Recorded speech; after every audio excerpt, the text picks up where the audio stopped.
Well, it's week 2 of the toolbox. If you weren't here last week, we started a 2-part series on the 12 powers, which is part of a broader series on the basics, the foundations of unity, what it is that we're all about here.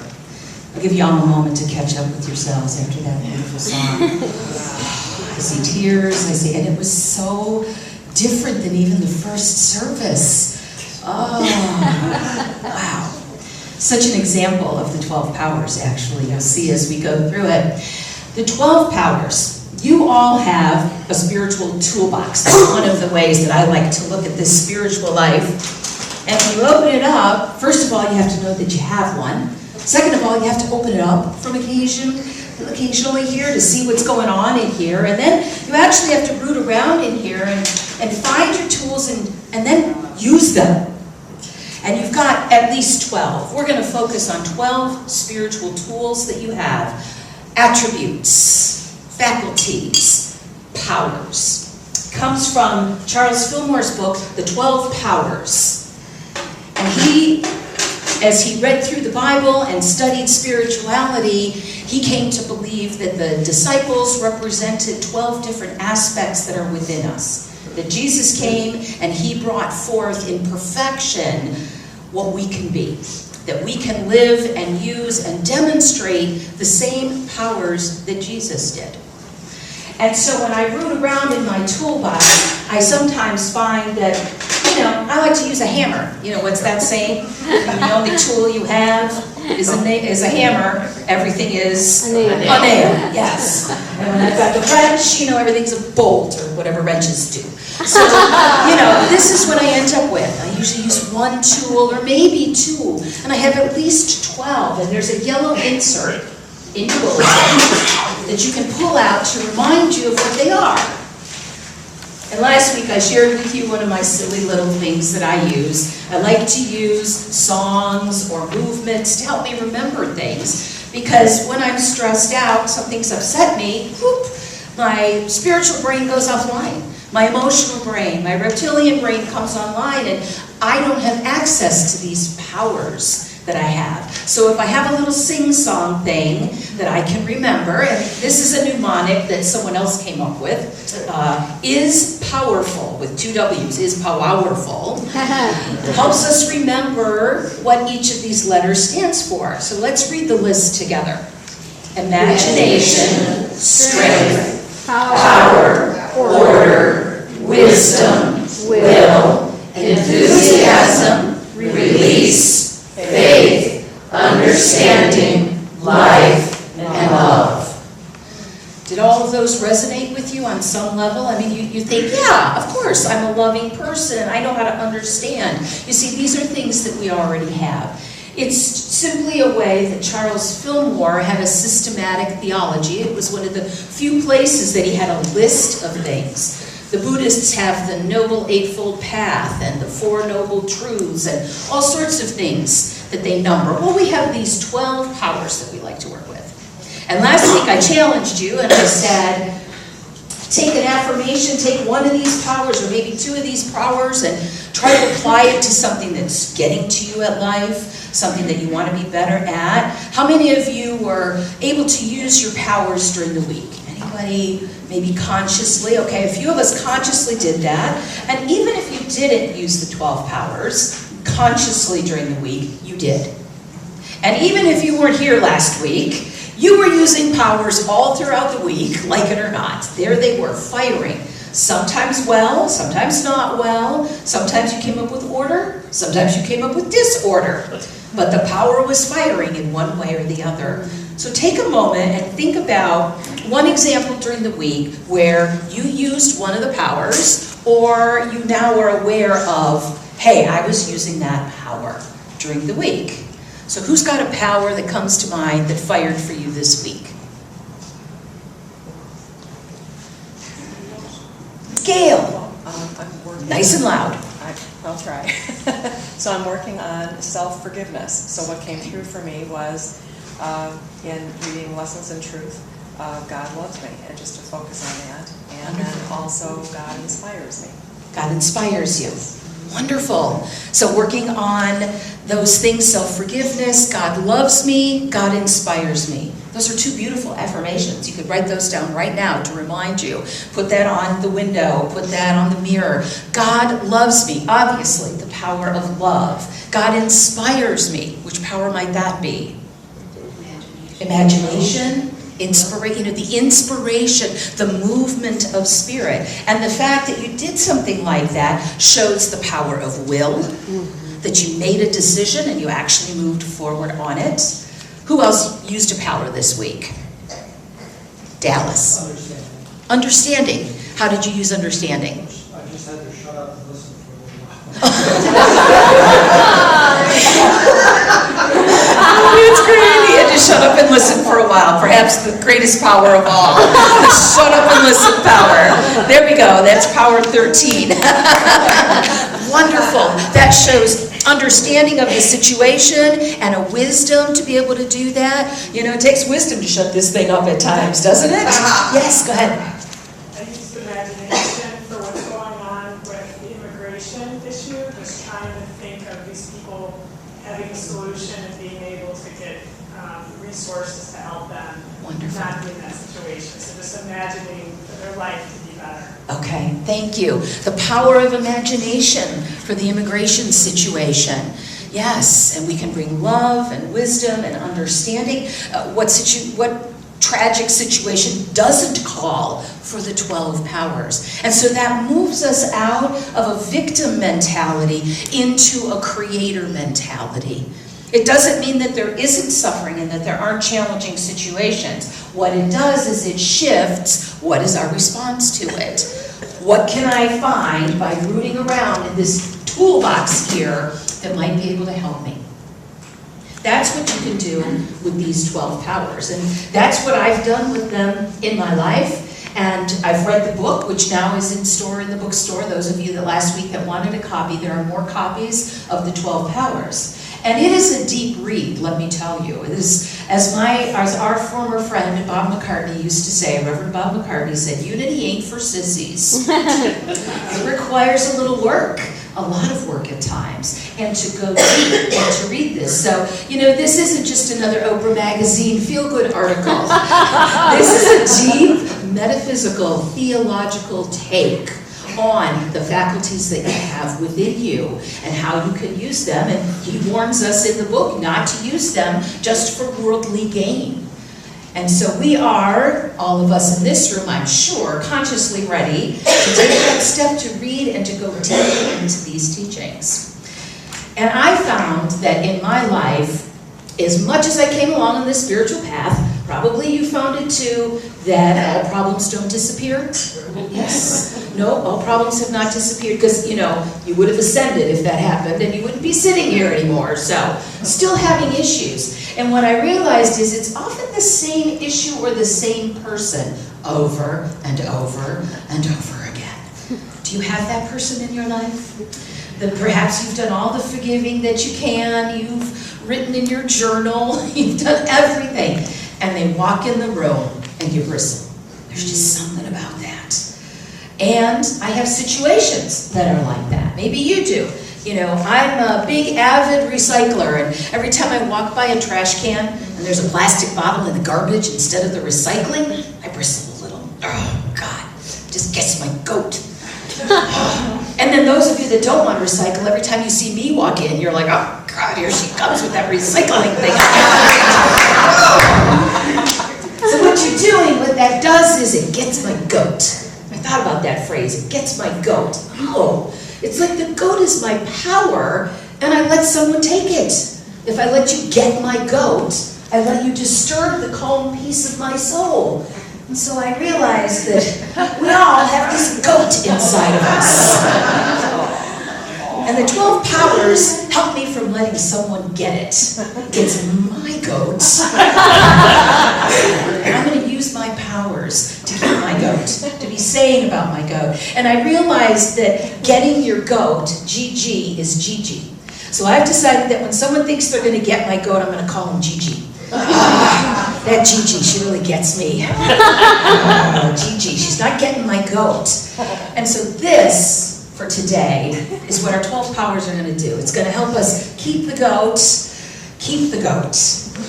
And it took a long time of studying. I admit that when I first heard about the 12 powers, I wasn't so sold. I thought, oh, it's kind of silly, it's kind of artificial. And yes, I understand why I did that, why I came from that perspective. But once I realized that every system has lists and an understanding and a way to put it together, and this is a helpful way for me to remember what spiritual faculties I have. And when I started using them, there was something almost magical about it. There was something truly going on here. Like in certain phrases and words and prayers that we say, there is something going on. They've been used and said so much.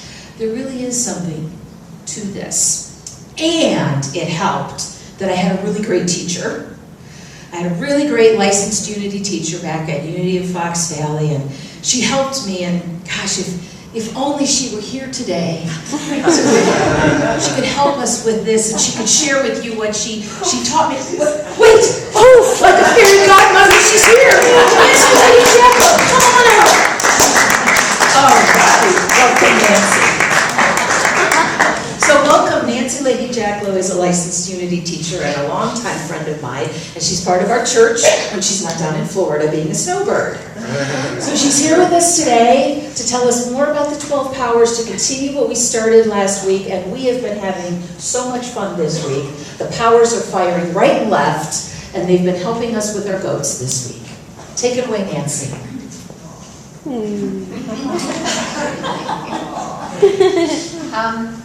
Elizabeth and I were talking about how we were going to address the 12 powers again and keep it interesting. And I had an experience this week that reminded me unequivocally that the universe is always listening. Because at one point I thought I was being attacked by a tribe of goats, which is apparently what you call a bunch of goats. And I observed behavior that was so abhorrent and egregiously upsetting to me that I, in retrospect, realized I stopped breathing as I was observing it. I went to that old fallback position of cutting off my supply of spirit. And when I did that, I made room unconsciously for ego to take over the bus. And that's a really ugly thing to have happen. Because it came back with the same sort of hostile, angry energy. And it took me a few minutes to realize that as my ego took over in response to this behavior, I was easing God out, and I was not breathing. And it reminded me so prominently, as Elizabeth and I have been talking, what we were trying to do is to figure out how do you actually implement the activities of the 12 powers. And we were talking about 3 phases, if you will, that we go through. Here was a prime example of what it is that we are being called, I believe, to do when we are consciously needing to trigger the 12 powers. Try with goats. Thank you so much. It took me several days to realize that this experience was a gift. It was wrapped in some very unusual paper, but it was a profoundly important gift for me to have. With that in mind, let's remember, or let's realize, that there are sort of 3 phases that we go through when we're needing intentionally to power up the 12 powers. There is that awakening phase when we suddenly are awake that we're off balance. Then there's the process. We begin to work out what we've realized and how it is that we are going to get things back on track. And then that 3rd phase is we do something. My experience has been that often our powers trigger with lightning speed, and sometimes several of them simultaneously. So there aren't necessarily concrete steps that we'll take, because these gifts are incredibly interwoven and interdependent. And yet, the more we practice them, the more seamlessly we live them. So, we are going to address the powers, and we are going to include addressing our goat. So, this first phase, awareness, we recognize we are out of peace and some kind of an error belief has been activated. The first thing that I realize we all need to do when we have this awakening is to breathe, to reactivate our spiritual umbilical cord to God. And that is when something like our gift of understanding is likely to fire. This prompts us to choose, to give us the ability to choose to remember the one abiding truth, that God understands and stands under all. And when we allow ourselves to know this in our hearts, we can choose to trust that we will be shown what is ours, first of all, to be, and then what it is that is ours to do. Clearly, this is often triggered by some unpleasant issue in our lives. And yet, when we understand that suffering is simply a wake-up call that will ultimately lead us to our good, we no longer need to fight it or be upset about it. We can embrace it. Really, it is possible, and it is especially possible as we practice. A statement of release or denial we might want to use is, there is no condition or lack of information that can prevent me from accomplishing what is mine to be. An affirmation in support of that is, God stands under all things and the perfect outworking is being revealed to me now. And for our goat, I let go of anger and judgment, and I see with Christ's vision. Very good. Following understanding comes wisdom, and it comes forth through our intuition, providing us with guidance in what is ours to be, and from that, what we are to do. We tap into a higher understanding than just a simple human one. We bring God in. Our denial is, I release any pressure of decision-making, because God, as divine wisdom, is bringing to light my perfect direction. And for the goats, there is no need to force anything to happen, as I trust the path to harmony to be revealed to me. And very early on in this stage is our ability to release or to renunciate. This leads us to give a firm no response to those untrue, negative, or undesirable thoughts or feelings. Activating this power creates a vacuum so that divine ideas can flood into us, bringing us back into our truth and into our light of God. This may be the first power that comes online, and yet when we follow it and then activate our other powers, we shift from destruction to creativity. Denial. Nothing unwanted needs to remain in my consciousness and life experience. Affirmation. I am now filled with wholeness, light, and a sense of well-being. And to that goat person or issue, I release any negative patterns in this relationship to make way for new experience. Let's take a breath. My favorite release, get thee behind me, Satan. Stop pushing. Imagination. This is often the first thing that comes on mind, as you said. When you see this situation, you think, oh, I could see something different here. A Course in Miracles says, I can choose to see this differently. That is using the power of imagination. And so it is the projector of our potential forms. And it's the images of what our truth response will look like as we move higher. Our human vision is always limited, but our spiritual vision is unlimited.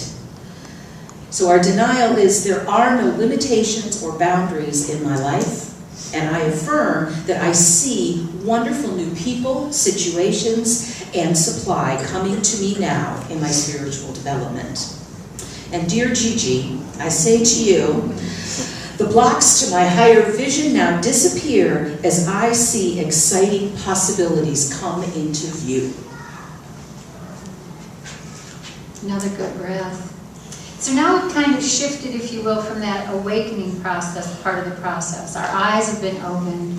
We're ready to formulate what our mindset and our plan are likely to be and where we're going to go from this point. So it's at this point order often triggers. This is where that divine plan unfolds through us. It leads us to keep God first. And from that absolutely unerring base, we develop the consciousness of a proper sequence of what to do, assuring that we change in mind, body, and affairs. Order is always working, no matter what expresses in our outer world. We are always creating with the process of accessing divine mind, grabbing hold of an idea in our mind, and then bringing it into expression. The world is actually a picturing of divine mind, the divine idea, and the divine expression. A breath. Chaos and confusion are hereby eliminated from my life. I affirm God is first in my life and is revealing my very next step right now. And to Gigi, I grab hold of divine order to change the thoughts of conflict to those of thoughts of peace. And remember, as we're going through this, to think about your own Gigi, whatever that person or that situation is. And perhaps one of these statements, at least, will spark to say, if I could hold that, maybe I could feel differently about this situation. Our next is faith. And faith can come online, like all of these powers, anywhere. Even in the beginning, just to be on this path is a demonstration of faith. So faith, having said no to these false appearances, activates the yes that we want to say. This is what I have faith in. Bolstered by wisdom and understanding and order, we draw our good from the invisible to the visible. As Martin Luther King said, take the first step in faith. You don't have to see the whole staircase. Just take the first step. Say the first affirmation that you can and watch how it changes. A denial is doubt and fear of the unknown have no place in my mind and heart because I affirm from God, through me, good pours forth into the world. And Gigi, I take the first step to a resolution of this situation by changing my thoughts. Perhaps another breath. I'm finding them very handy as we go through this process. So love is our next power. This is when we unshakably know the only abiding truth is our oneness with God, and therefore our oneness with all. Knowing too that God's will is only good for us, we joyfully desire that only good comes to all. Love does harmonize all things. And Charles Fillmore reminds us, love is the most obedient thing in the universe. It is also the greatest worker and will accomplish more for our happiness than all other faculties combined. And so we have this denial. There is no absence of love, no sense of separation in my life. And affirm that the law of God is drawing all that I desire with good for all in peace and harmony. And to that Gigi, love now cuts through any discord in my heart. Alternatively, I love the goat. And you love the goat. Life is continuously happening through us, and it is realized in the subconscious, the conscious, and the superconscious.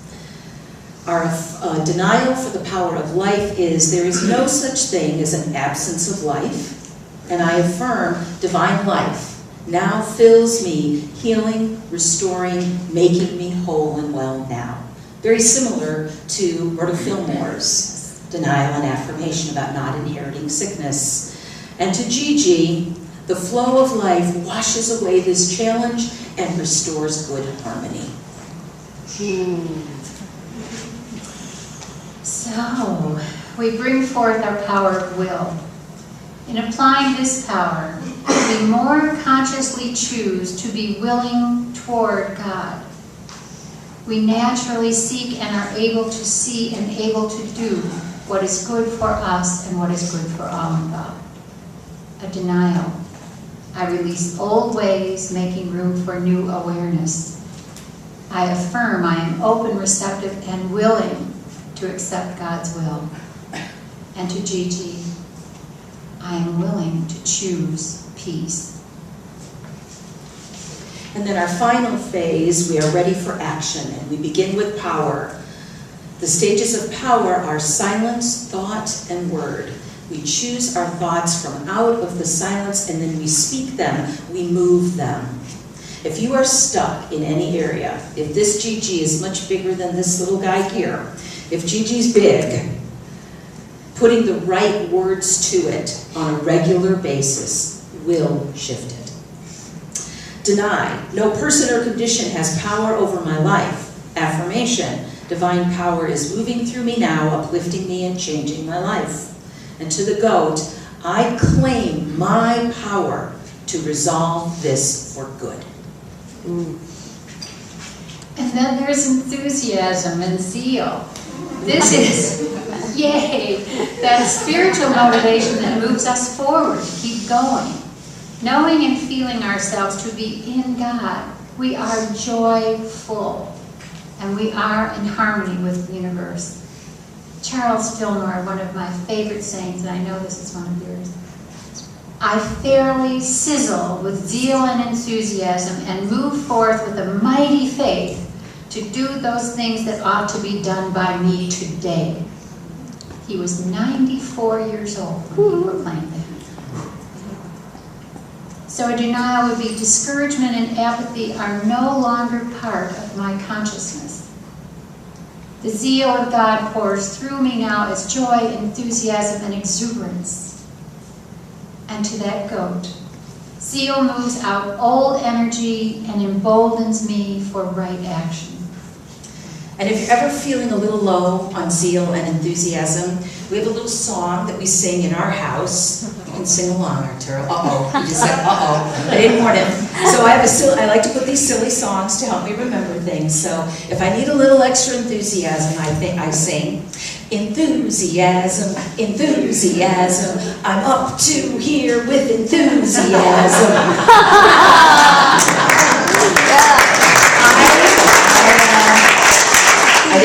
I was not the lyricist on that. That was He came up with that, and it has stuck, and I guarantee you around 4 o'clock this afternoon, you're going to be humming it.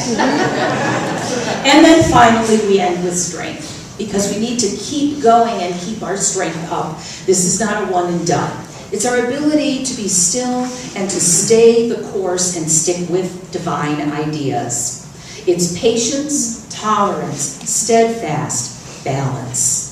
Remember, how long did it take Myrtle to pray over her tuberculosis to heal? 2 years. That's some strength. I deny any sense of weakness or despair, and I affirm divine strength surges through me now as energy, encouragement, and patience. And to the goats, I continue to heal this situation through the constant, abundant supply of God. And with that, we have completed the 12 powers. Please thank Nancy for me.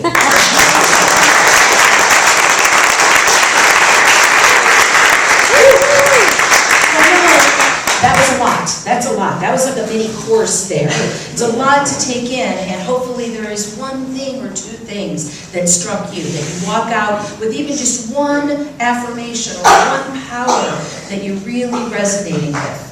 And so that this Gigi situation or person can transform for you. And this month, this weekend, as we celebrate the moon landing, I can't help but think about the 12 powers and how they were all firing in a big way to get us to the moon. There was order and imagination and strength for years. And it's so interesting to look at it. I saw the Google video. If you haven't had a chance, when you go to the Google search bar, there's always a little video there. Boy, watch the one, I hope it's still on today, it was on yesterday. It is fantastic about the moon landing, very touching. And I thought about all these powers and how it seemed impossible, but we did it. And so whatever the Gigi situation is in your life, it's not impossible either, if they could get us there. And there is a story in Unity that the prayer for protection, the prayer that we say at the end of service, the story goes that Buzz Aldrin took a copy of that with him and left it on the moon. That the prayer for protection is on the moon. Now, in all transparency, I have to tell you that I've done my research, and there's no actual proof that this happened. But even if he didn't, I think in consciousness, the prayer for protection lives on the moon. It lives in every corner of this universe. It has made it there and back again, billionfold. The prayer for protection is everywhere. And we see those 12 powers in the moon landing. I see it in your life. I see it in this Gigi situation. Because if we could get to the moon, we could solve anything here on this planet with our 12 powers. Namaste.